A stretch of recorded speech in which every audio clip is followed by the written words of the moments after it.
The Catwoman mechanic who fixed my heart. Before we get into the story, comment below where in the world you are watching from today, and if you like this story, don't forget to subscribe. The protest from the Stardust Drifter was not a single, clean alarm, but a chorus of dying machinery, a symphony of failure played out across the bridge. Sparks cascaded from a compromised console near the forward viewport, their brief, brilliant flashes illuminating the sweat on Spencer's brow as he wrestled with the controls. The ship shuddered violently, a deep, resonant groan that seemed to emanate from its very soul, the sound of stressed metal pushed far beyond its tolerance. He fought the pull of Hellion 8 gravity, his hands, mapped with the pale white lines of old scars, moving with a desperate, practiced grace over the controls. The freighter was a good ship, or it had been, but years of thankless cargo runs and delayed maintenance schedules had taken their inevitable toll, and now it seemed intent on choosing its own graveyard. Below him, the planet's surface was a panorama of reddish-brown canyons and dusty plains, bathed in the perpetual twilight of its single, distant sun. The main spaceport was a glimmering collection of lights to the east, a beacon of safety he knew he couldn't reach, not with the primary engine sputtering its last and the atmospheric stabilizers screaming in defiance. He was aiming for a stretch of flat, hardened earth just beyond the port's perimeter, a place where a controlled crash might just be survivable. The ship bucked again, harder this time, and the main lights flickered and died, plunging the bridge into the dim, red glow of the emergency backup system. Through the viewport, the ground rushed up to meet them, a silent, unforgiving promise of impact. Spencer braced himself, his jaw tight, whispering a final, futile apology to the vessel that had been his only home for the last 5 years. The impact was a brutal, jarring event that threw him forward against his safety harness, the shriek of tearing metal, a deafening crescendo that seemed to last an eternity. The Stardust Drifter plowed a long, deep furrow in the rust-colored soil before finally skidding to a halt, its frame groaning in a final, exhausted sigh. For a long moment, the only sound was the frantic ticking of cooling metal and the hiss of escaping vapor from a ruptured coolant line. Spencer hung in his seat, his head swimming as he took a quick inventory of his own systems, finding nothing broken beyond a few fresh bruises to add to his collection. Unbuckling the harness, he stumbled through the darkened bridge, the floor canted at a severe angle, making his way to the manual release for the main ramp. With a great deal of effort and a curse thrown at the warped hydraulics, he managed to force it open, revealing a slice of the alien twilight. The air that washed in was cool and thin, carrying the scent of dust and something vaguely metallic. He stood on the edge of the ramp, looking back at the wounded vessel, its landing struts twisted and its hull gashed open in a dozen places. His heart sank.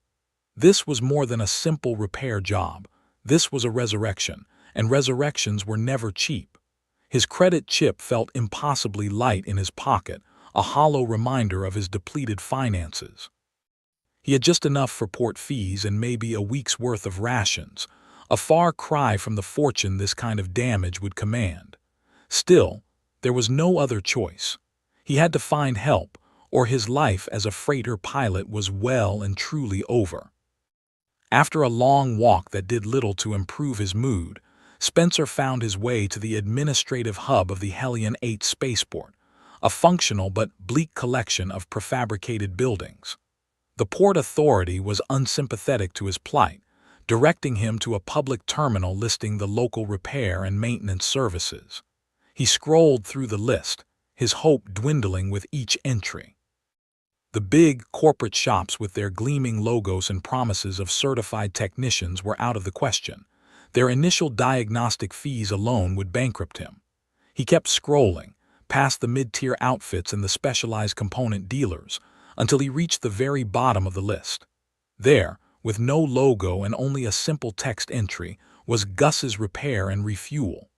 The address was on the far edge of the port, a place most pilots likely avoided. It was a long shot, a desperate gamble, but it was the only one he had. He found the hangar tucked away behind a row of derelict cargo containers, a large, rust-streaked structure that looked as weary as he felt. The main doors were open, spilling a warm, yellow light into the encroaching dusk. Inside, an old man with a fringe of white hair and a face like a crumpled map was welding a support strut, the bright flare of his tool momentarily blinding. He shut it off as Spencer approached, lifting his goggles to reveal a pair of shrewd, calculating eyes. This was Gus, a man who had clearly seen every kind of trouble a pilot could get into. Spencer explained his situation, keeping the story brief and to the point, gesturing vaguely back in the direction of his crashed ship. Gus listened without interruption, his expression unreadable. When Spencer finished, the old man wiped his hands on an oily rag and grunted. "A fused hybrid tech core, you say? And you brought it down in one piece. You're either very lucky or a damn fine pilot." Spencer didn't bother to answer, letting the silence hang. Gus sighed, a sound heavy with the weariness of 100 similar stories. "Most shops here won't touch that. Too much risk, not enough profit. They'll tell you to sell it for scrap." A cold knot formed in Spencer's stomach. "But," Gus continued, a slight gleam in his eye, "there is one person on this rock who might be crazy enough to take a look. She lives for that kind of mess." Gus led him deeper into the cavernous hangar, the air thick with the smell of ozone, hot metal, and chemical solvents. Tools were scattered across workbenches in a state of organized chaos, and the hulking frames of partially disassembled ships loomed like sleeping giants in the shadows. The place was a testament to a lifetime of hard work, a shrine to the art of keeping machines running against all odds. Tucked away in the furthest bay, almost completely hidden behind a massive cargo hauler, was a smaller vessel, its engine cowling stripped away to reveal a complex web of conduits and power converters. Half buried within this metallic tangle was a figure, clad in a grease-stained gray uniform that was pulled tight across a surprisingly powerful frame. All Spencer could see was a pair of legs and a mess of short black hair. "Adelaide," Gus shouted, his voice echoing in the large space. "Got a customer for you." There was no immediate response, only the quiet, rhythmic click of a socket wrench. Gus rolled his eyes and shouted again, louder this time. "Adelaide, get out here. This one's a charity case, might be interesting." The clicking stopped. Slowly, the figure began to back out of the engine compartment. First came a pair of slender, yet strong arms, then shoulders, and finally a face. It was a face that stopped Spencer cold. Her fur was a deep, glossy black, broken only by the smudges of grease on one cheek. But it was her eyes that were truly arresting. They were a brilliant, piercing sky blue, a startling splash of color that seemed to glow with their own inner light. She was Kithen, he realized, a species known for their innate engineering prowess and their typically reclusive nature. She rose to her full height, wiping a hand across her forehead and leaving a fresh streak of grime. Her gaze swept over Spencer, from his worn boots to his tired face, her assessment quick, thorough, and utterly devoid of warmth. "What is it, Gus?" Her voice was a low, melodic purr but held a sharp, impatient edge. "What's so interesting?" Gus gestured toward Spencer. "Pilot here managed to land his freighter with a fused core, needs a miracle worker." Adelaide's blue eyes flickered back to Spencer, a flicker of something that might have been professional interest stirring in their depths. "Let me see the ship," she said, not as a question but as a command. She moved with a fluid, predatory grace that belied the clutter of the hangar, her steps silent on the concrete floor. Spencer led her out into the twilight and across the dusty plain to where the Stardust drifter lay wounded and still. He felt a strange sense of vulnerability as she approached the vessel, as if he were bringing a patient to a doctor known for their brutal honesty. Adelaide didn't say a word. She circled the freighter once, her keen eyes taking in the full extent of the external damage. Then, without asking for permission, she ducked under a twisted piece of fuselage and disappeared inside. Spencer waited, his hands shoved deep into his pockets, the silence stretching his nerves thin. He could hear faint noises from within, the clang of a tool against metal, a soft curse, the whir of a handheld diagnostic scanner. He had seen countless mechanics inspect his ship over the years, but he had never felt this sense of being so completely excluded from the process. It was as if she were communing with the machine, speaking a language he could no longer understand. After what felt like an hour but was probably only 20 minutes, she emerged, her expression as unreadable as before. She stood before him, wiping her hands on a rag she produced from a pocket, her blue eyes fixed on his. "The primary energy converter is slagged," she began, her tone flat and clinical. "Your plasma conduits are weeping in 3 different sections, and the navigation computer is running on memory fumes. The structural damage to the aft frame is significant but repairable. Frankly, it's a miracle you didn't atomize on entry." She paused, letting the weight of her diagnosis settle. "I can fix it, but the cost will be substantial." She named a figure, a number so far beyond his means it was laughable. The cold knot in his stomach tightened into a ball of ice. He just shook his head, the single gesture conveying all of his despair. A flicker of something, perhaps disappointment, crossed her face before being replaced by her usual professional mask. "Then Gus was right," she said, turning to walk away. "You should sell it for scrap. You might get enough for a ticket off-world." The finality in her voice spurred him to action, a desperate surge of defiance against the fate she had so casually laid out for him. "Wait," he called out, his voice hoarse. She stopped but didn't turn around. "I don't have the credits," he admitted, the words tasting like ash in his mouth. "But I have 1,000 hours in that cockpit. I know every sound it makes, every system that's about to fail before the diagnostic does. I know the schematics by heart because I've had to patch it together in deep space more times than I can count." He took a step closer to her, his voice gaining strength and conviction. "I can't pay you with money, but I can pay you with my time, with my knowledge. I can work. I can be your assistant, your gopher, your second set of hands. Let me help you fix my ship." For a long moment she remained perfectly still, her back to him. Spencer held his breath, knowing everything hinged on her answer. This was his last, his only chance. Slowly she turned to face him, her head tilted slightly as she considered his proposition. The idea was unconventional, absurd even. Pilots didn't work on their own ships, not at this level. They paid people like her to handle the complexities while they waited in a cantina. But there was something in his voice, a raw sincerity and a quiet competence that she hadn't expected. And then there was the ship itself. A fused hybrid tech core was a genuine challenge, a puzzle that appealed to the deepest parts of her engineering mind. The prospect of tackling it, of unraveling that kind of complex failure, was a siren song she found difficult to resist. Her sky-blue eyes studied him, weighing his desperate offer against her own ingrained solitude. Finally, she gave a short, sharp nod. "You'll do exactly as I say when I say it. You won't touch anything without my permission, and you will stay out of my way." She looked from Spencer to the broken ship and back again. "We start at dawn." It wasn't an expression of kindness or sympathy, but a simple statement of fact. A deal had been struck. A reluctant partnership forged in desperation and grease, under the pale, lonely light of Hellion 8. The first dawn on Hellion 8 broke not with a brilliant sunrise, but with a gradual lightening of the sky, the perpetual twilight shifting from a deep indigo to a soft, dusty orange. Spencer was already at the hangar, having spent a restless night in the cramped bunk of the Stardust Drifter Asterisk. The silence of its dead systems more unnerving than the alarms had been.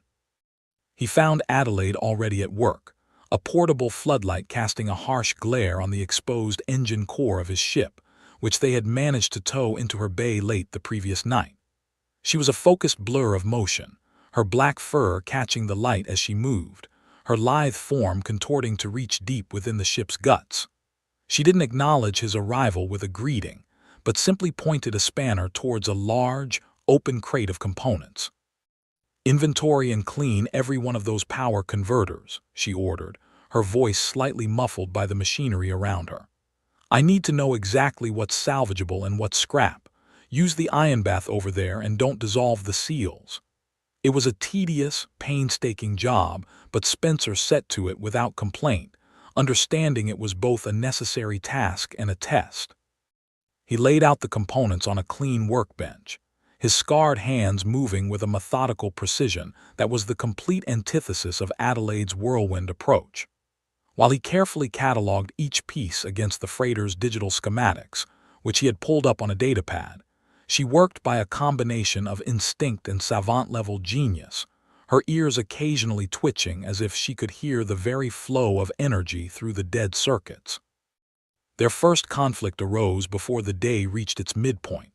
Spencer, having finished his inventory, was observing her as she prepared to remove a compromised plasma conduit, a delicate operation that required rerouting several secondary systems. He consulted his datapad, his brow furrowing in concern. The manual suggests depressurizing the entire network before attempting to uncouple that line, he stated, his tone carefully neutral. There could be residual energy trapped in the tertiary capacitor banks. Adelaide paused, her head emerging from the engine bay, a single sky-blue eye fixing him with an annoyed glare.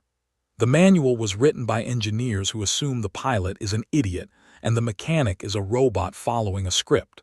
I can feel the residual charge, and it's negligible.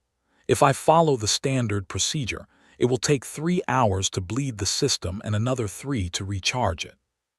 I can have this conduit out in 20 minutes. She disappeared back into the machinery before he could argue further. Spencer stood there, a knot of unease tightening in his stomach, torn between the established safety protocols he had lived by his entire career and the undeniable confidence of the Kithen mechanic. He watched, ready to hit the emergency shutoff, as she bypassed the standard procedure, her movements a blur of controlled energy. With a soft hiss and a flicker of faint blue light, the conduit came free in her hands. She slid out from under the engine and tossed the damaged part onto the workbench with a clatter, her gaze challenging him. 20 minutes, she said, a hint of smug satisfaction in her purr. He said nothing, but a seed of grudging respect was planted. She was either reckless or brilliant, and he was beginning to suspect it was the latter. Over the next few days, a difficult rhythm began to establish itself between them. Spencer learned to trust her instincts, even when they directly contradicted the technical specifications he held so dear. In return, he started to prove his own worth beyond simple manual labor. His intimate knowledge of the Drifter *'S operational history and its many quirks began to fill in the gaps that even Adelaide's keen senses couldn't perceive. He could tell her which components had been replaced with non-standard parts at a remote outpost years ago, or how a specific system behaved just before it failed, allowing her to diagnose problems with astonishing speed. He learned to anticipate her needs, watching the flow of her work and having the next tool or component ready before she even had to ask. During one particularly frustrating task, where Adelaide was trying to secure a mounting bracket deep within the hull, a space too small for her to get proper leverage, he quietly disappeared for 10 minutes. He returned with a modified torque wrench, having welded a secondary grip onto it at a precise angle. He handed it to her without a word. She looked at the tool, then at him, a flicker of surprise in her eyes. It worked perfectly. She didn't thank him, but the sharp, critical edge in her voice softened for the rest of the day.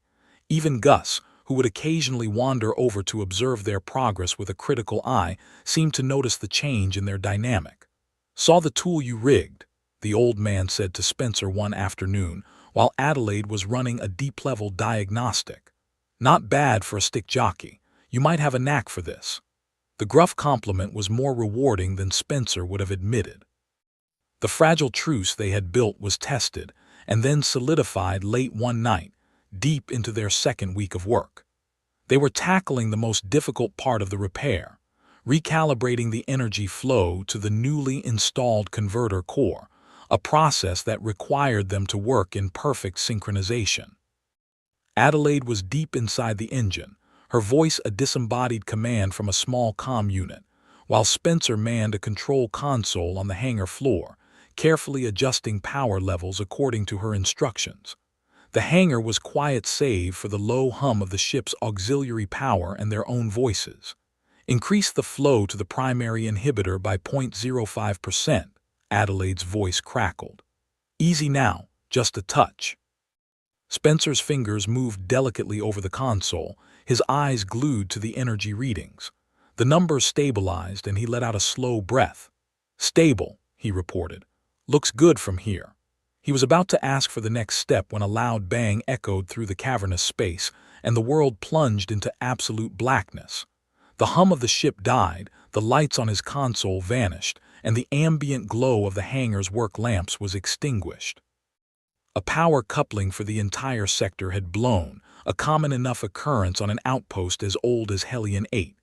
The silence that followed was immense, a heavy blanket that seemed to absorb all sound. "Adelaide," Spencer called out into the darkness, his voice sounding small and lost. A moment later, he heard a faint metallic scrape and then her voice much closer than he expected. "I'm here. Don't move. There are tools all over the floor." Spencer, however, was already moving, his pilot's instincts taking over. He was accustomed to sudden, total power failures in the unforgiving vacuum of space. He calmly felt his way along the edge of the console to a nearby wall, his hands searching for the familiar shape of a backup power junction. "The hangar's emergency lighting should have kicked in," Adelaide stated from the darkness, a slight tremor of annoyance in her voice, as if the failure of the system was a personal insult. "Gus needs to replace that old generator." Spencer found the manual release panel, his fingers recognizing the sequence of latches by feel alone. "The generator is fine," he said, his voice calm and reassuring as he worked the levers. "But the automatic transfer switch is probably fried. It's an old system." With a final, firm pull, a section of the hangar was bathed in the dim, crimson glow of the emergency backup lights. The red light cast long, dancing shadows, transforming the familiar clutter of the hangar into a strange, alien landscape. Adelaide was standing only a few feet away, her silhouette framed against the wounded ship, her sky-blue eyes seeming to catch and amplify the faint light, making them glow with an unnerving intensity. For the first time, he saw a flicker of uncertainty in them, a brief crack in her armor of unshakable confidence. The sudden helplessness, the loss of control over her environment, had clearly unsettled her. In the quiet that followed, the pressing need to work on the ship seemed to dissipate, replaced by a shared, unspoken understanding that the night's labor was over. "I think I have a couple of ration bars in my locker," Spencer offered, breaking the silence. Adelaide simply nodded, and they made their way to a small, cluttered break area near Gus's office. They sat on opposite sides of a scuffed metal table, the only illumination coming from a single red emergency light overhead. The ration bars were bland and chewy, but in the stillness of the hangar, the simple act of sharing a meal felt significant. "You're not like other pilots," Adelaide said after a while, her voice softer than he had ever heard it.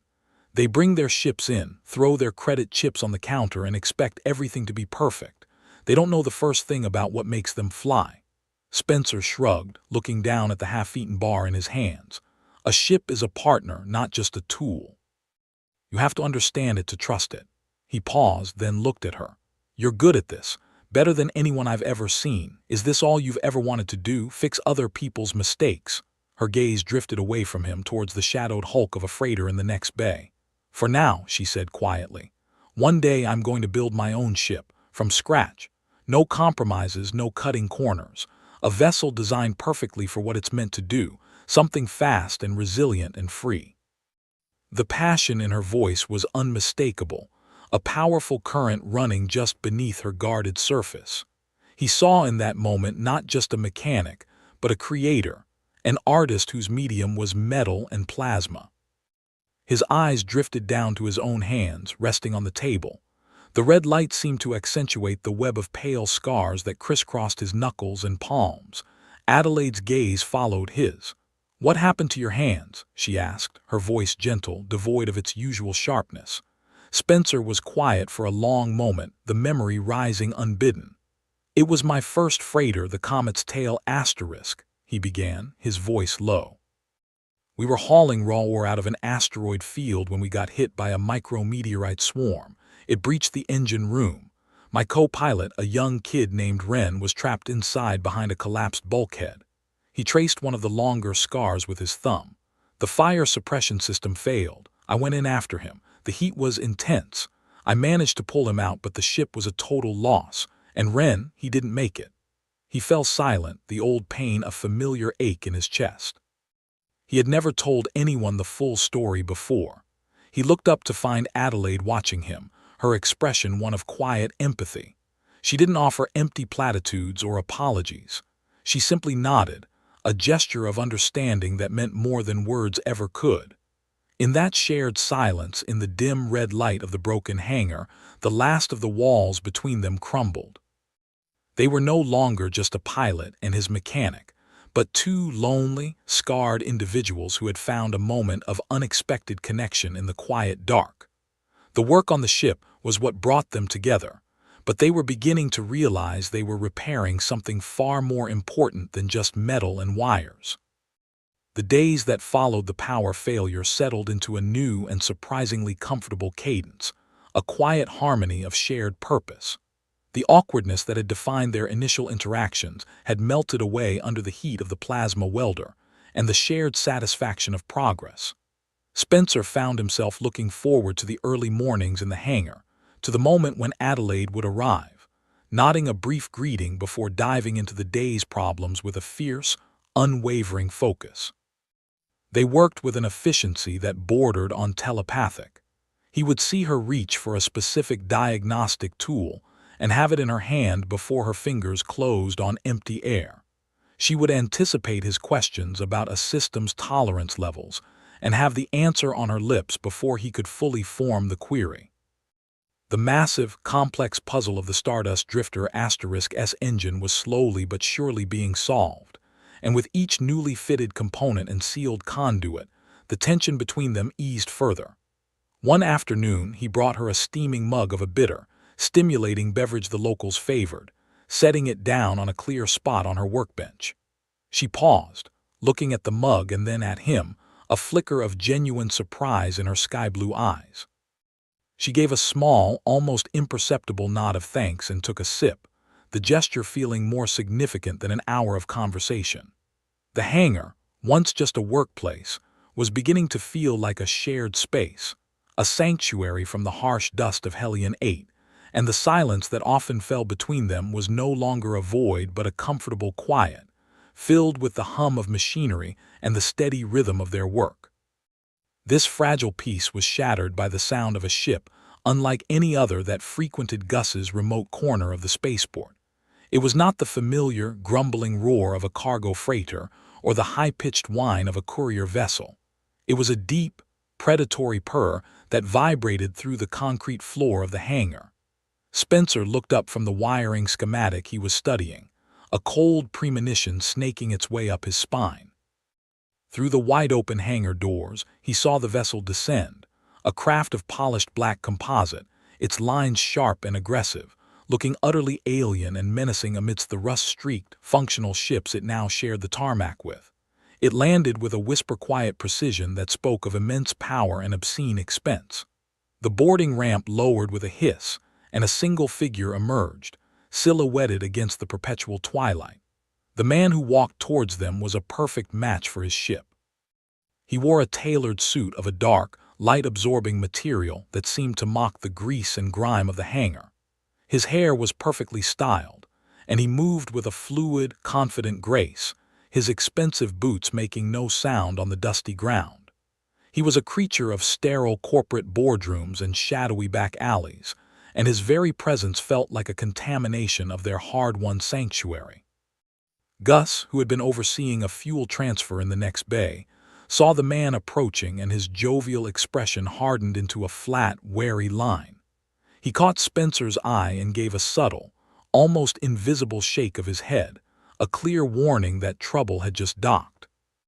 The man stopped a respectful distance from the Stardust Drifter *, his eyes, the color of polished steel, taking in the scene. They swept over the extensive repairs, the scattered tools, and finally settled on Spencer, a smile playing on his lips that was entirely devoid of warmth.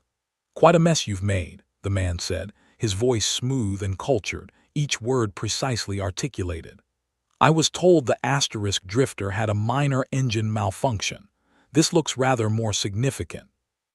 Spencer felt his muscles tense, his hands clenching into fists at his sides before he consciously forced them to relax. He knew this man not personally, but he knew his type. "She'll be space-worthy again," Spencer replied, his own voice carefully level, betraying none of the sudden fear that was chilling his blood. "Nothing a good mechanic can't handle." The man's smile widened slightly. "Of course, my name is Kale. I represent the holding company that processed the sale of this vessel to its previous owner. We have a vested interest in seeing it recovered. Standard insurance protocol." It was a plausible lie, expertly delivered. "I just have a few questions for your logbook, a formality to close out the file." Kale produced a slim datapad, but his eyes never left Spencer's face. "Your flight plan indicated a route through the Cerulean expanse, but there are whispers you took a significant detour near the Ashana Nebula, an uncharted region. Did you encounter any navigational difficulties?" Spencer's heart hammered against his ribs. The Ashana Nebula. He had been so careful to scrub the logs. "We were chasing rumors of a rich T-class asteroid cluster," Spencer lied, the words feeling clumsy and thick in his mouth. "Came up empty. Wasted a lot of fuel for nothing." Kale tilted his head, his smile unwavering. "A pity. And the cargo manifest listed standard agricultural equipment. Is that correct? No unexpected acquisitions. No salvage from any derelict vessels you might have encountered." Each question was a precision strike, designed to probe for the truth he knew Spencer was hiding. High above them, perched on a narrow gantry near the hangar's ceiling, Adelaide had been observing the entire exchange. She had been about to lower a diagnostic scanner down to Spencer when the sleek black ship had arrived, and she had frozen, her natural Kithen caution taking over. From her vantage point, she was perfectly positioned to watch and listen, and her senses told her far more than words alone could convey. She heard the unnaturally calm, steady rhythm of Kale's heartbeat, a stark contrast to the frantic, rabbit-like pulse of the mechanics working in the next bay. She heard the subtle, almost imperceptible tremor in Spencer's voice as he answered the questions, a sign of deep-seated stress he was trying desperately to conceal. But it was more than just hearing. She watched Kale's eyes, saw how they weren't just looking at the ship but scanning it, his gaze lingering for a fraction of a second too long on the reinforced cargo bay and the section of the hull that housed the secondary data core. This was not the cursory inspection of an insurance agent. It was the meticulous assessment of a predator searching for a hidden weakness, for the location of its prey. Her instincts, honed by a life of self-reliance and a deep-seated distrust of outsiders, were screaming at her. Kale was dangerous, a wolf cloaked in the fine wool of a corporate drone, and his presence here at her hangar was a threat to everything she had built. A cold anger began to smolder within her, an anger directed not just at the intruder, but at Spencer for bringing this shadow to her door. Kale seemed satisfied for the moment, or at least content to let his veiled threats hang in the air. He deactivated his datapad and slid it back into his suit jacket. "Very well, Captain," he said, the honorific sounding like an insult on his lips. "I'll need to file a preliminary report. I will return in a few days to verify that the repairs are proceeding according to a reasonable schedule. We wouldn't want any unnecessary delays." The final words were delivered with a slight emphasis, a clear and unmistakable threat. With a final, lingering look at the Stardust Drifter asterisk, he turned and walked back to his ship with the same silent, unnerving grace with which he had arrived. The boarding ramp retracted, the engines purred to life, and the black vessel ascended into the twilight sky, leaving a profound and heavy silence in its wake. The friendly, collaborative atmosphere of the hangar felt as if it had been sucked out into a vacuum along with the ship's exhaust.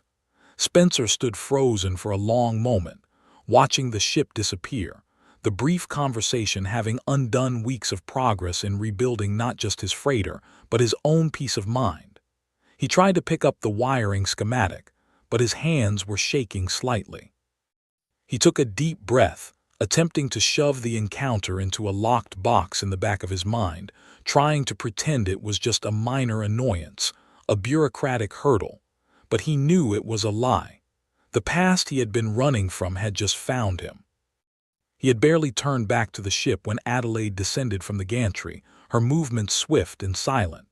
She landed on the hangar floor with a soft thud and stood before him, her arms crossed over her chest, her sky-blue eyes narrowed into icy slits. "Who was he?" she demanded, her voice low and tight with suppressed anger. "Don't tell me he was an insurance agent. I could smell the lies on him from 50 feet up." Spencer felt a wave of defensiveness wash over him, coupled with a desperate urge to protect her from the truth. Involving her would only put her in danger, and he couldn't bear that thought. "It's nothing, Adelaide," he said, forcing a casual tone he did not feel. "Just a dispute over the salvage title from the ship's previous owner. Corporate vultures trying to squeeze a few extra credits out of a bad situation. I can handle it." His attempt at reassurance was a catastrophic failure. She saw the evasion in his eyes, the way he refused to meet her gaze directly. To her, it was not protection. It was a profound betrayal of the trust they had so carefully constructed. The connection they had shared, the quiet understanding that had grown in the shared space of late-night repairs and ration bar meals, evaporated in an instant. "You will handle it," she shot back, her voice rising. "That man is not a bureaucrat, Spencer. He is a predator, and you brought him here, to my hangar, my home." The hurt in her voice was as sharp as her anger.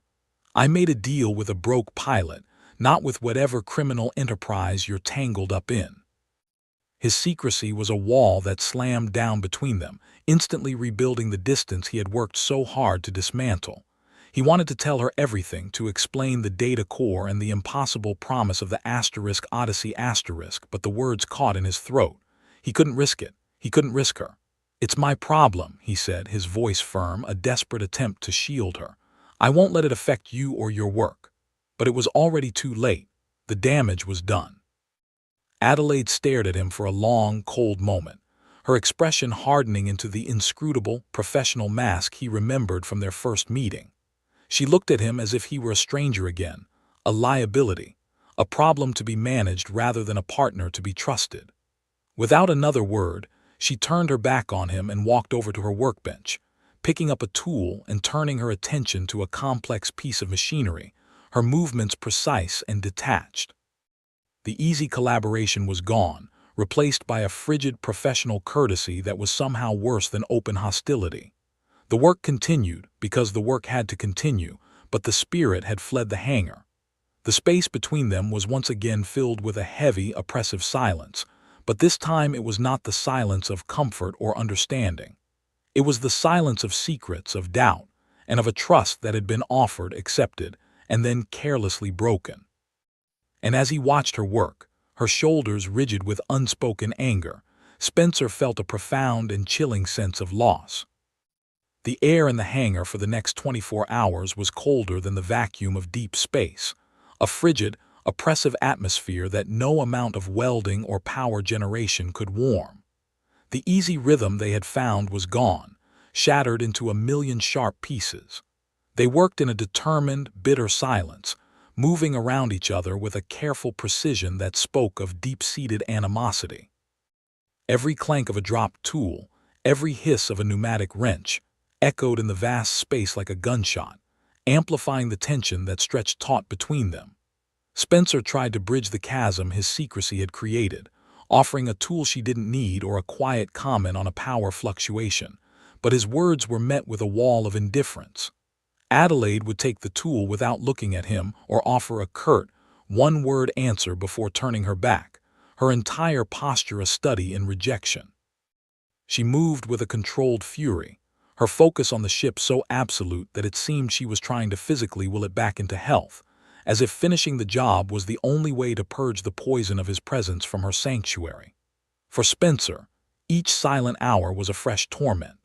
He was caught in a trap of his own making, wanting desperately to confide in her, to unburden himself of the heavy secret he carried, yet paralyzed by the conviction that doing so would paint a target on her back.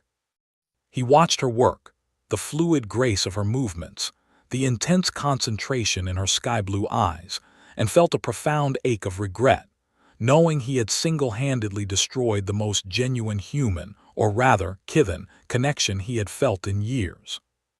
The breaking point came during a final systems check of the newly installed primary fuel injector, a piece of machinery they had spent the better part of 3 days meticulously rebuilding and integrating into the Drifter *S damaged engine. It was one of the last major hurdles before they could begin the complex process of reigniting the main core. Adelaide was at the engineering console they had wheeled next to the ship, her fingers flying across the holographic interface as she ran a low-level energy diagnostic, a final verification before committing to a full power cycle.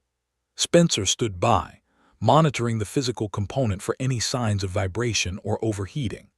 A frown creased Adelaide's brow, a subtle tightening of the muscles around her eyes that he had learned to recognize as a sign of deep concentration or concern. She ran the diagnostic again, her movements slower this time, more deliberate. "The pressure readings in the secondary line are off," she said, her voice flat and professional, the first unsolicited words she had spoken to him all day. "It's showing a microleak, a pressure drop of 0.02%, but the integrity seals are all green. It doesn't make sense." Spencer checked the physical gauges on the injector housing, which mirrored the console's report. "Could be a sensor malfunction," he suggested. "We can swap it out." Adelaide shook her head, her gaze fixed on the schematic floating in the air before her. "No," she said, her voice a low murmur. "I calibrated those sensors myself. They're accurate." Her eyes narrowed, a spark of suspicion igniting within them. "The system is lying, or something is making it lie." Without another word, she grabbed a cutting torch and a pry bar, her movements suddenly imbued with a new and dangerous urgency. "Stay here," she commanded, before hoisting herself up and into the tight maintenance crawlspace above the engine. Spencer watched her disappear, a feeling of dread coiling in his gut.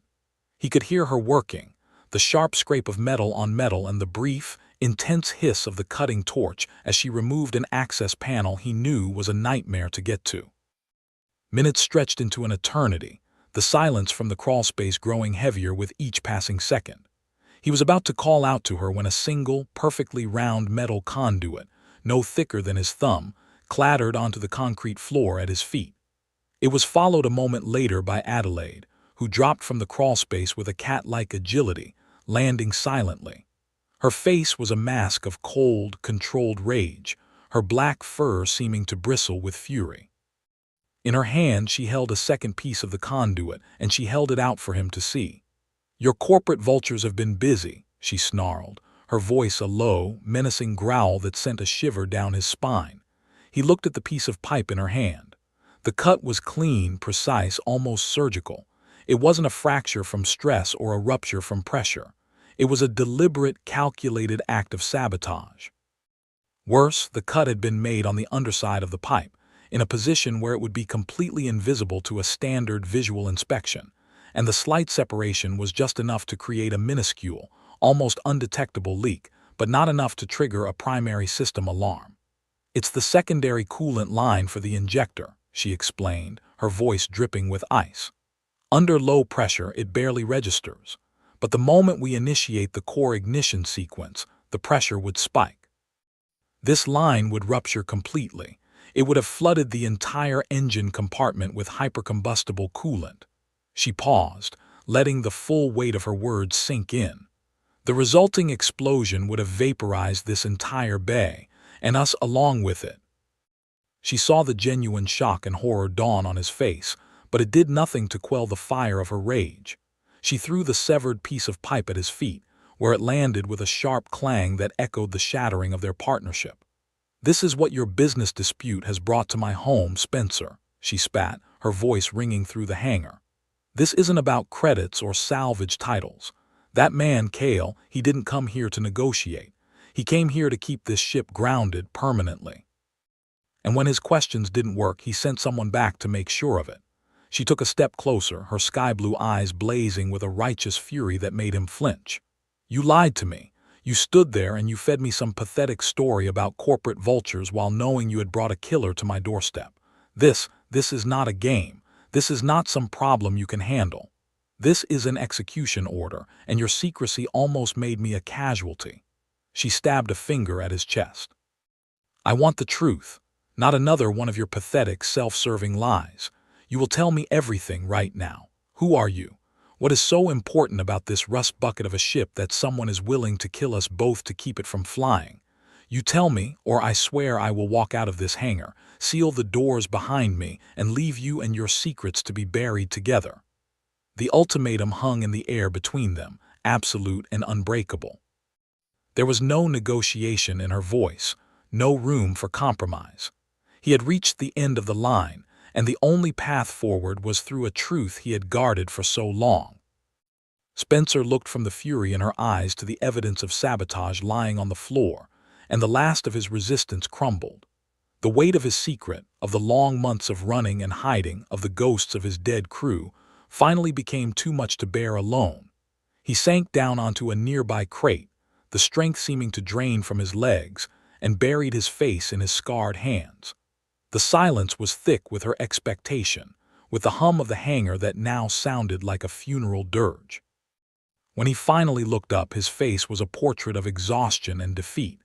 "You're right," he said, his voice a hoarse whisper. "You're right about all of it." He took a deep, shuddering breath, the confession feeling like a physical weight being lifted from his soul. The Stardust Drifter, it's not just a freighter, it's a key. He began to explain, the words tumbling out in a rush, as if the dam of his secrecy had finally burst. He told her about the hidden compartment, a shielded data vault built into the ship's frame, undetectable by all but the most invasive scans. "Inside," he continued, his voice barely audible, "there's an encrypted data core. It contains the only known, verifiable coordinates to a place most of the galaxy thinks is just a myth, a legend to frighten children. It holds the location of the colony ship Odyssey." Adelaide's eyes widened slightly, the first crack in her furious facade. The Asterisk Odyssey was a name every spacer knew. A massive, self-sustaining arc ship that had launched before the advent of reliable FTL travel, carrying 10,000 of humanity's brightest minds on a one-way trip to a distant star. It had vanished without a trace over a century ago, presumed lost to some unknown stellar phenomenon, its priceless cargo of advanced technology, scientific data, and cultural archives lost with it. "My crew and I. We were hired by a private historical consortium," Spencer went on, the memories raw and painful. "They had found a fragment of the Odyssey's original flight recorder. They needed a deniable team to go to the coordinates, verify the ship's existence, and secure the data from its central computer. It was supposed to be the find of the century." He looked away, his gaze distant and haunted. "But we were betrayed. Someone leaked our mission to a corporate syndicate. They want the Odyssey *S technology for themselves, to weaponize it. They ambushed us in the Ashana Nebula. They were ruthless, efficient. They took out our escort ships in minutes." His voice broke. "I was on the bridge when our sister ship, the Wanderer *, went up. I am the only one who made it out. I got the Drifter away, but not before they crippled me. Kale works for them. He's not an agent or a broker. He's a cleaner. His job is to recover that data core and to eliminate anyone who knows about it." He finally looked at her, his eyes pleading for understanding, for absolution. "I didn't tell you because I didn't want to involve you. I thought if I could just get the ship fixed and disappear, I could lead them away from here, away from you. I never wanted to put you in danger." The full, unvarnished truth was finally out, lying exposed in the space between them, as raw and damaged as the severed conduit at their feet. The hangar was silent once more, but this was a new kind of silence, heavy with the weight of a lost legend, a deadly conspiracy, and a life that was now irrevocably tied to his own. Adelaide stood motionless, her anger momentarily forgotten, replaced by the stunning, terrifying magnitude of his confession. The silence that followed Spencer's confession was a dense, heavy thing, far more profound than the simple absence of noise. It seemed to press in from all sides, a physical weight that made the very air in the hangar feel thick and difficult to breathe. Adelaide stood frozen, her magnificent rage extinguished not by forgiveness, but by the sheer, terrifying scale of the truth. The story of the Odyssey was a ghost story, a legend whispered by old spacers in dimly lit bars on distant moons, and to hear it spoken of as a real, tangible prize, a treasure worth killing for, was a paradigm shift that rocked the foundations of her pragmatic world. Her anger at Spencer's deception hadn't vanished, but it had been transmuted, the fierce, personal heat of betrayal cooling into the icy, clear-minded focus of a survivor assessing a mortal threat. She looked at him, truly looked at him, and for the first time she saw past the quiet pilot with the scarred hands. She saw a man running from a massacre, the sole keeper of a secret that could either rewrite history or get them both vaporized. Her hangar, her sanctuary, her home, had been irrevocably compromised, not just by his presence, but by the long, bloody shadow that trailed behind him. The choice to help him was no longer about a broken ship or a creditless pilot. It was about survival, because Kale and the syndicate he represented would not simply forget that the drifter and its pilot had found refuge here. She was already in the game, whether she wanted to be or not. "Where is it?" she finally asked, her voice low and steady, cutting through the heavy silence. The question was devoid of accusation, a purely practical inquiry that signaled her shift from betrayed victim to active participant. Spencer looked up, startled by the change in her tone. He had expected her to throw him out, to call the port authority, to wash her hands of him and his cursed ship. Instead, she was asking for operational details. "The data core," he clarified, his voice still hoarse. "It's housed in a shielded compartment behind the main cockpit's life support unit. It's designed to look like a standard avionics junction. You could run a full-spectrum scan and it would read as a redundant system." Adelaide nodded slowly, her mind already working, processing the tactical implications. "And Kale knows it's on the ship, but not its exact location," she stated, less a question and more an analysis. "Otherwise, he would have just taken it instead of trying to destroy the ship. He was trying to bury the evidence to make the Drifter *S disappearance look like a catastrophic accident." She began to pace, her movements tight and controlled like a caged predator. "The sabotage failed. That means he knows we're still here and he knows we found his little surprise. He won't make the same mistake twice. He won't try subtlety again." Her logic was cold and brutally efficient, and it sent a fresh wave of fear through Spencer. She was right. Kale wasn't going to send another saboteur. The next time he came, it would be to finish the job himself. "We need to work faster," Spencer said, standing up, a new sense of urgency overriding his despair. "If we can finish the injector calibration, we might be able to get the core online tonight." Adelaide stopped her packing and looked at him, a flicker of the old fire returning to her eyes. "We don't have tonight," she said with a chilling certainty. "We have right now." As if her words were a summoning, the deep, menacing purr of an approaching high-performance engine once again vibrated through the hangar. Spencer and Adelaide both froze, their eyes meeting in a shared moment of stark terror. The sleek black ship, a harbinger of death, settled onto the tarmac outside with the same unnerving silence as before. This time, however, when the ramp lowered, Kale was not alone. He was flanked by two large, imposing figures dressed in dark, functional body armor, their faces obscured by the tinted visors of their helmets. Each man carried a heavy pulse rifle, held at a low, casual ready that was somehow more threatening than an aggressive stance. They moved with the economical, disciplined gait of professional soldiers, their presence transforming the situation from a dangerous dispute into a military-style operation. Kale strolled into the hangar, the two mercenaries fanning out to cover the entrances, their helmeted heads swiveling to assess any potential threats.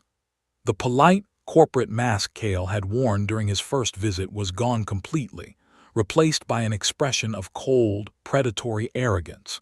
His steel-colored eyes locked onto Spencer, dismissing Adelaide as if she were little more than a piece of scenery. "The charade, Captain, is over," Kale said, his smooth voice echoing slightly in the tense silence of the hangar. "My employers have grown impatient with your little game of hide-and-seek.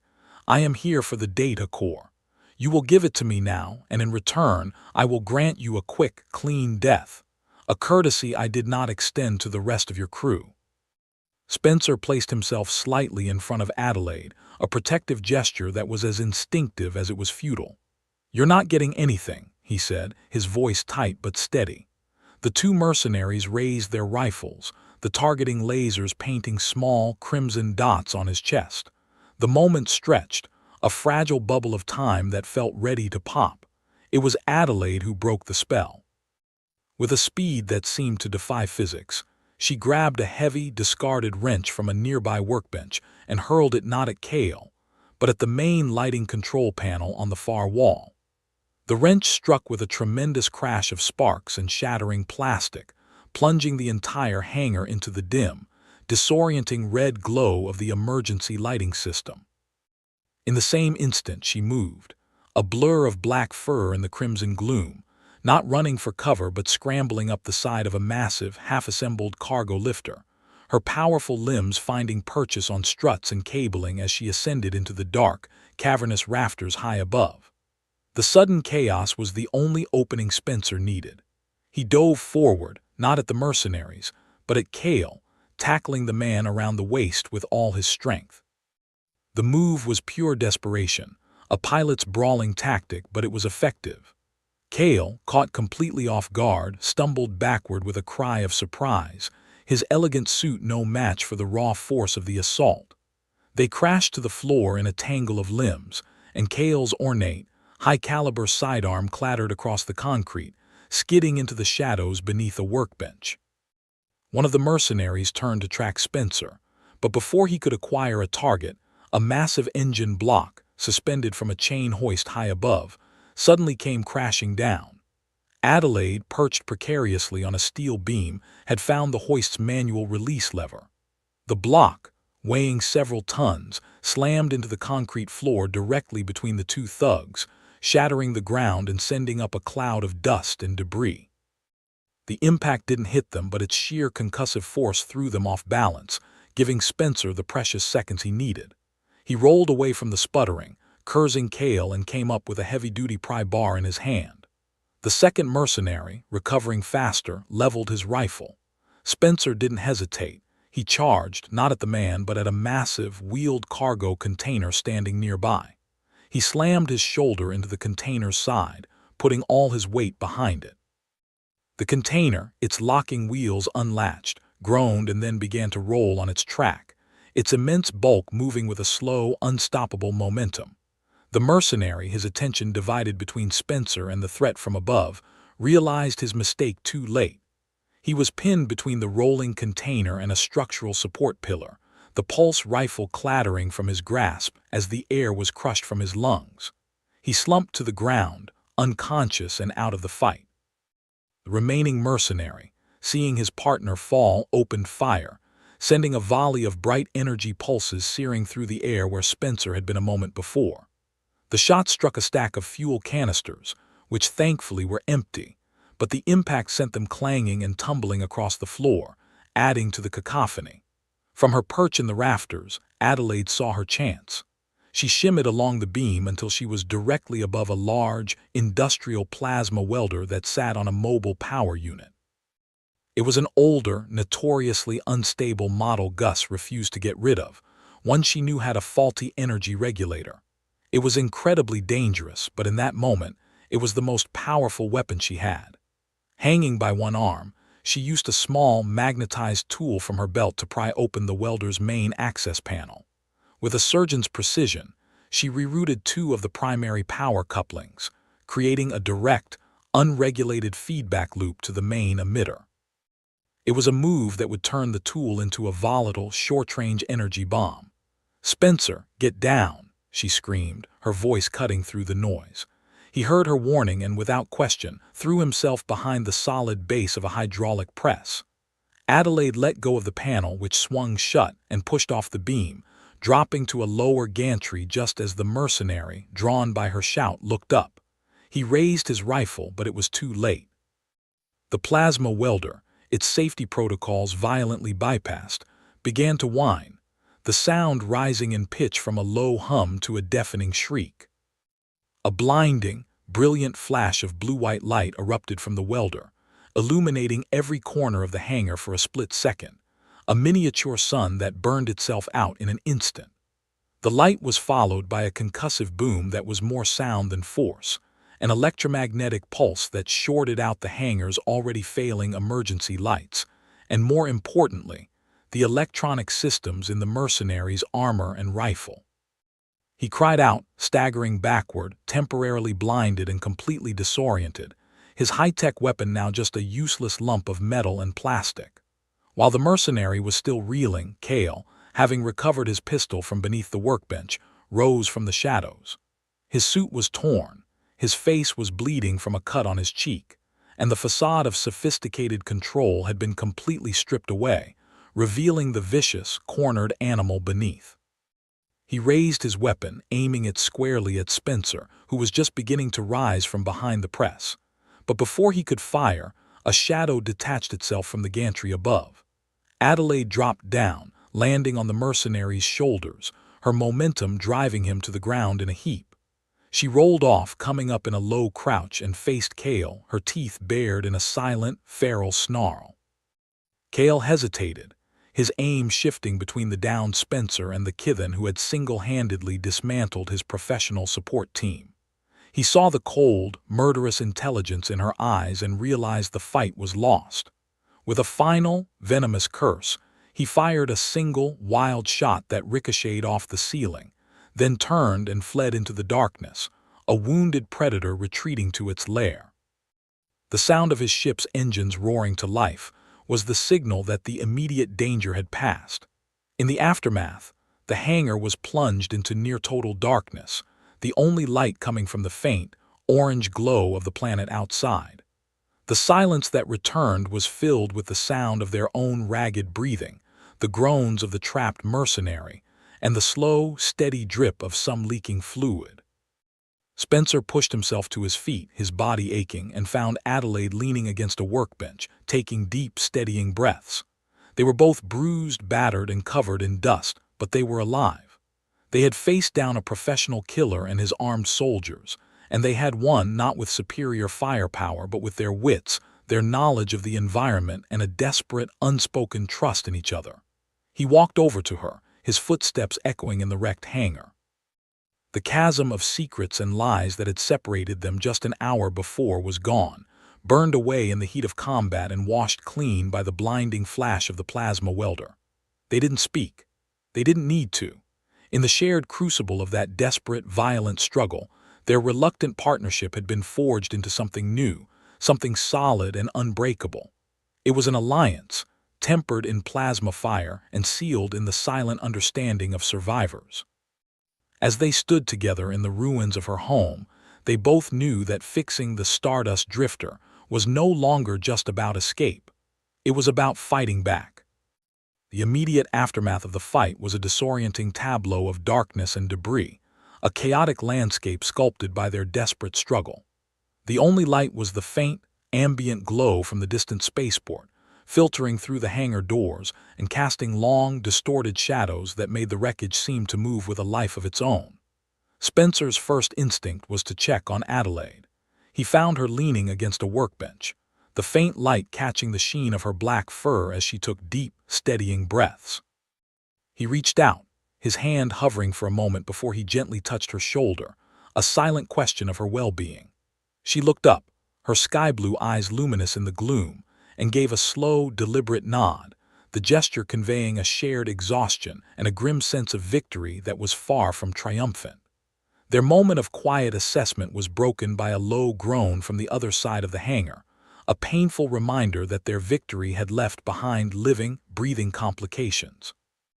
The mercenary Adelaide had taken down was beginning to stir, and the one Spencer had trapped with the cargo container was making muffled noises of distress. The cold reality of their situation settled back in.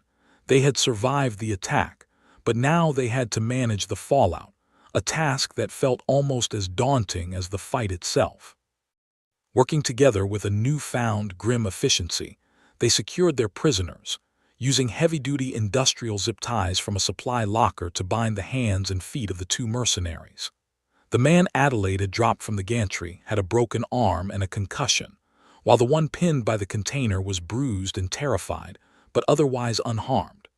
They relieved them of their armor and any hidden weapons, creating a small, deadly pile of advanced military hardware on the hangar floor. It was during this tense, unpleasant task that Gus appeared, drawn not by the noise of the fight, which had been surprisingly contained, but by the complete power failure to his sector. He walked into the hangar holding an old-fashioned chemical lantern, the warm, flickering light pushing back the shadows to reveal the full extent of the chaos. The shattered engine block, the overturned equipment, the scorch marks from the overloaded welder, and the two armored men now sitting bound and sullen against a support pillar. The old man stopped dead, his weathered face slowly taking in the scene. He looked at the prisoners, then at the scattered pulse rifles, then at the bruised and grimy faces of Spencer and Adelaide. A lesser man might have panicked, shouted, or threatened to call the authorities. Gus simply sighed, a long, weary sound that spoke of a life filled with far too many complications. "Well," he said, setting the lantern down on a clear patch of floor, "it seems you two have been busy." His gaze settled on Adelaide, a deep, fatherly concern in his eyes. "Are you hurt?" She shook her head and the old man's shoulders relaxed a fraction. He then turned his shrewd eyes on Spencer. "I'm guessing your corporate vulture came back with friends." Spencer just nodded, the shame of his earlier deception still a fresh wound. Gus grunted, his expression hardening as he looked at the prisoners. "Syndicate muscle. Haven't seen their type this far out on the rim in years. You've kicked over a very big, very nasty rock, son." He walked over to the bound men, looking them over with the dispassionate eye of a man evaluating faulty machinery. "We can't call the port authority. The syndicate has their claws in everything, and asking official questions will just get you a knife in the back. We need to make this problem disappear, quietly." He then laid out a simple, brutally practical plan, one that suggested he had dealt with similar messes before. They bundled the two unconscious men and their gear into a sealed, nondescript cargo container. Gus made a call on a heavily encrypted comm unit, speaking in a coded jargon that Spencer didn't understand. Less than an hour later, a rusty, unmarked cargo hauler with a pilot who never showed his face landed, picked up the container, and departed without a single word exchanged, leaving behind only a small stack of untraceable, high-denomination credit chips on the tarmac. The problem was gone, erased as if it had never existed, a chilling testament to the unwritten rules of survival on the galaxy's edge. With the immediate threat neutralized, the immense task of cleaning up the wreckage began. The work was grueling, a slow, methodical process of clearing debris, righting overturned equipment, and assessing the damage to the hangar itself. Yet in the shared labor, something remarkable happened. The cold, tense silence that had poisoned the air between them was replaced by a new kind of quiet, a comfortable and collaborative stillness that was deeper and more meaningful than any conversation they had shared before.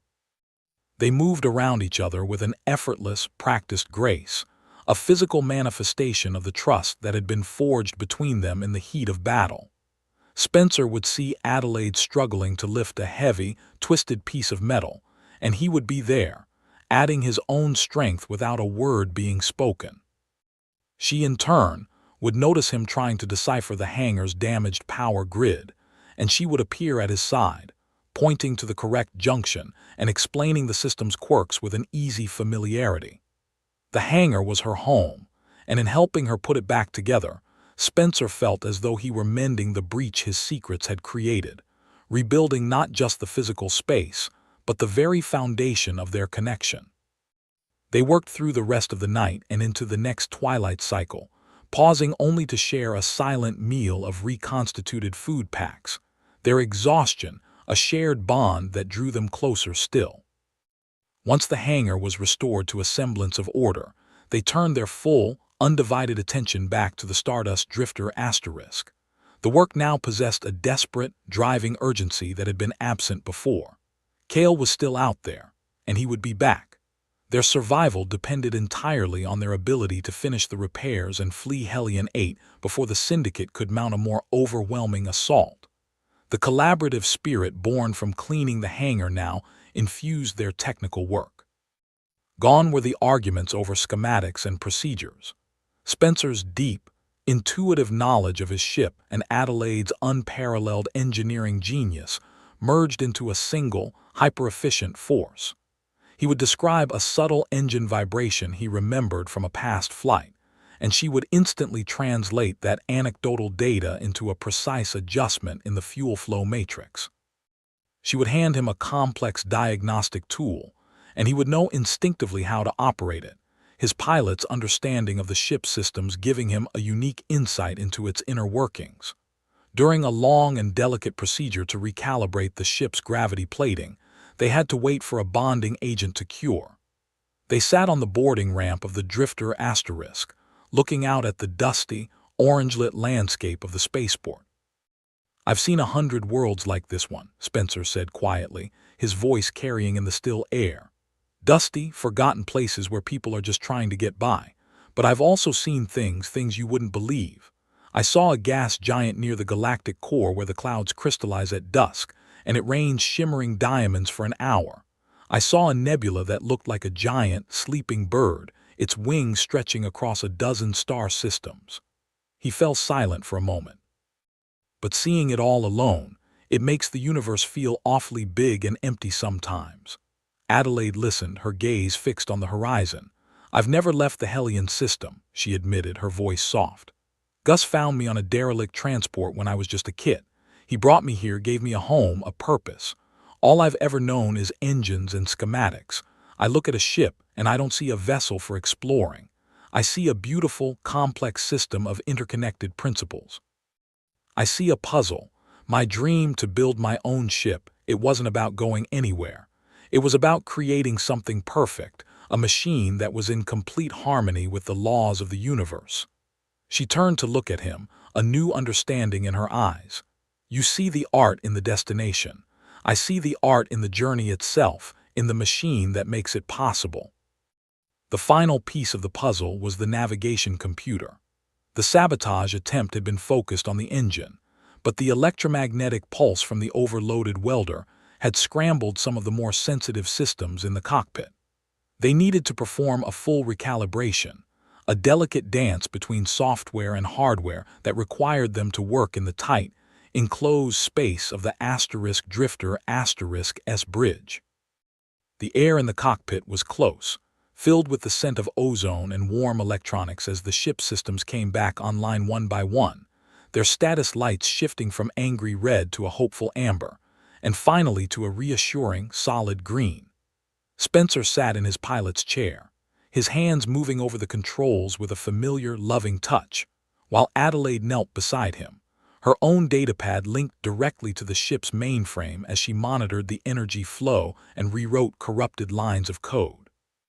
They were shoulder to shoulder, their proximity a necessity of the task, yet it felt charged with an unspoken intimacy. He would call out a complex star chart designation from memory, and she would input the corresponding energy compensation values, their verbal shorthand a language only they understood. "Calibrating for the gravitational pull of a G-type star, standard mass," he would murmur. "Compensate for a 0.03% time dilation," she would reply without looking up from her screen. Finally, only one system remained amber, the primary astrogation plotter. "The core alignment is still off," Adelaide said, her brow furrowed in concentration. "I need to access the physical control panel to manually reset the gyroscopic stabilizer. It's behind this console." She pointed to a small panel near his right hand. As she reached for it, her fingers brushed against his. It was a fleeting, accidental contact, skin against fur, but it sent a jolt through Spencer that had nothing to do with the ship's electronics. The air crackled, the low hum of the cockpit seemed to fade into the background, and he was suddenly, acutely aware of everything about her. The faint scent of metal and spice that clung to her, the way the soft light from the console illuminated the intense blue of her eyes, the warmth of her hand against his. He didn't pull away. Neither did she. The moment stretched, suspended in time, their hands resting together on the cool metal of the console. The professional barrier that had been so violently broken and then so carefully rebuilt into an alliance of necessity finally dissolved, washed away by a current of feeling that was far stronger and more profound than shared danger. Spencer looked from their joined hands to her face, and he saw his own shock and realization mirrored in her luminous eyes. "Adelaide," he began, his voice barely a whisper, the sound seeming to break a sacred silence. "This mission, finding the Odyssey, for a long time it was just an obligation, a ghost I had to put to rest for my crew." He turned his hand over, his fingers gently curling around hers. "But it's not about that anymore. Somewhere between the blown power coupling and the plasma welder, it stopped being about the past." He met her gaze, his own heart pounding a steady, powerful rhythm against his ribs. "It's about the future now. A future I never thought I'd have. A future I suddenly don't want to face alone." Adelaide's breath hitched, a soft, almost inaudible sound. She had spent her entire life finding solace and safety in the cold, hard logic of machines, keeping the messy, unpredictable world of emotions at a safe distance. Yet here, in the warm, secure confines of the cockpit, with her hand held in his, she felt a sense of belonging she had never known. The dream of her perfect ship, a solitary vessel built for a solitary creator, suddenly felt hollow, incomplete. She realized with a startling clarity that the most perfectly designed machine in the universe would still feel empty if there was no one to share the journey with.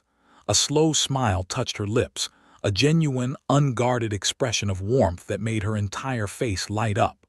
"I've always been better at fixing things than at starting them," she said, her voice soft. "But I think I would very much like to be a part of that beginning, Spencer." In the soft glow of the fully functional bridge, with the ship's engine humming a steady, powerful song of readiness beneath them, they sealed their new course not with a promise or a vow, but with a silent, shared understanding that was more powerful than any words. The ship was repaired, but it was their own broken, solitary hearts that had truly been made whole. The final system on the main console flickered from amber to a steady, reassuring green, completing a constellation of light across the bridge of the Stardust Drifter asterisk. The low, powerful hum of the fully functional engine vibrated through the deck plating, a lifeblood of energy that was the culmination of all their shared labor, pain, and fear. In the quiet, enclosed space of the cockpit, the universe seemed to shrink until it contained only the two of them, their hands still loosely clasped together over the cool metal of the astrogation panel. The simple, accidental touch had become a deliberate connection, an anchor in the storm they had weathered and the one they still faced.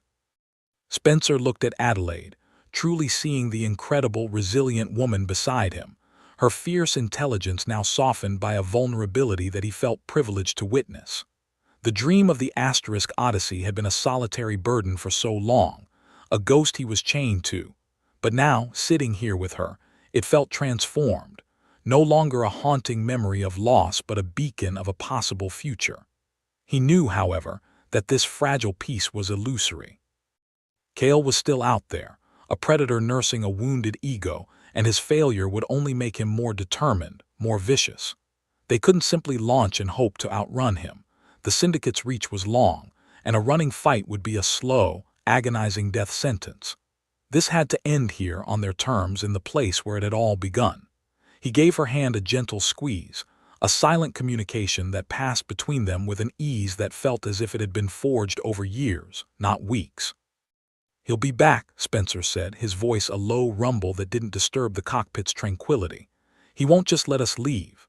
Adelaide's sky-blue eyes met his, and he saw no fear in them, only a grim, unwavering resolve that mirrored his own. "I know," she replied, her voice soft but laced with steel. "Then we don't leave. We make him come to us, on our ground, in our machine." She gestured not to the ship but to the sprawling, familiar chaos of the hangar that surrounded them. They descended the ship's ramp not as a pilot and a mechanic, but as two tacticians preparing for a final, decisive battle. The plan they formulated was a testament to their merged strengths, a complex and elegant trap woven from Adelaide's intimate knowledge of the hangar's industrial systems and Spencer's understanding of ship-to-ship combat and sensor tactics. They brought Gus into their confidence, laying out the audacious, dangerous strategy in the quiet confines of his cluttered office. The old man listened intently, his shrewd eyes moving between them as they spoke, recognizing the desperate brilliance of their idea. He added his own lifetime of experience on the galactic fringe, suggesting a crucial refinement. He disappeared into a locked storeroom and returned with a heavy, dust-covered device, a military-grade sensor jammer he had acquired decades ago and kept for just such an occasion. It was an old piece of tech, but powerful, capable of creating a localized bubble of electronic chaos that would force Kale to rely on visual confirmation rather than his ship's advanced sensors, making him predictable. The core of their plan was to turn the entire hangar bay into a weapon, using the massive, powerful magnetic docking clamps embedded in the floor, designed to secure capital-class freighters during repairs, as the teeth of their trap. Adelaide spent hours rewiring the system, bypassing safety protocols and channeling the hangar's entire power output into the clamps, turning them from a tool of stability into a cage of immense, invisible force. Meanwhile, Spencer worked from the *Drifter**S bridge, writing a complex algorithm that would allow his ship's main sensor dish to project a focused, high-energy electromagnetic pulse, a targeted and refined version of the trick she had used with the plasma welder. Their trap had two triggers, one electronic and one physical, a deadly combination of engineering and piloting that would require perfect, split-second timing. As the next twilight cycle began, they put their plan into motion. Spencer initiated a frantic, panic-sounding launch sequence, broadcasting a short, uncoded distress call on an open channel, a classic rookie mistake that he knew Kale would interpret as a sign of amateur desperation.